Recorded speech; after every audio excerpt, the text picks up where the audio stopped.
జిల్లాలోని కుకట్పల్లిలో spa centre ముసుగులో సాగుతున్న అసాంఘిక కార్యకలాపాలకు పోలీసులు చెక్ పెట్టారు. భాగ్యనగర్ కాలనీలోని చామ్ వెల్నెస్ స్పా వ్యభిచారం జరుగుతున్నట్లు పక్కా సమాచారం అందడంతో Cyberabad anti human trafficking wing మరియు స్థానిక పోలీసులు సంయుక్తంగా మెరుపు దాడి చేశారు.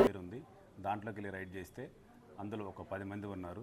వాళ్ళలో రిసెప్షన్లో ఉన్న ముగ్గురిని ఎంక్వైరీ చేస్తే దివ్య అనే ఒక లేడీ తన ఓన్గా స్పా అని పేరుతోటి ఒక సెలూన్ లాగా ఓపెన్ చేసి స్పా పర్మిషన్ తీసుకుని ఆమె కస్టమర్లను తీసుకుని వచ్చి అందరికీ ఆన్లైన్లో కాంటాక్ట్ చేసి వాళ్ళతోటి ఇక్కడికి వచ్చినాక కస్టమర్లతోటి ప్రాస్టిట్యూషన్ చేపిస్తుంది. తీసుకొచ్చిన వాళ్ళందరితో కూడా అన్నీ అక్కడ రైడ్ చేస్తే అక్కడ మాకు అన్ని కండోమ్స్, సెల్ ఫోన్స్ అన్నీ దొరికినాయి.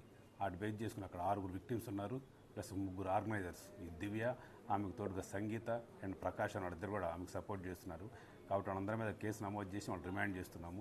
ఇట్లా ఎవరైనా సరే ఇల్లీగల్ యాక్టివిటీస్ పాల్పడితే అందరి మీద తప్పకుండా చట్టపరమైన కఠిన చర్యలు తీసుకుంటాము. కాబట్టి 3 జైలుకి పంపించేసి ఆ విక్టిమ్స్ 6 కూడా కోర్టు పర్మిషన్ తీసుకుని హోంకు తరలించడం జరుగుతుంది.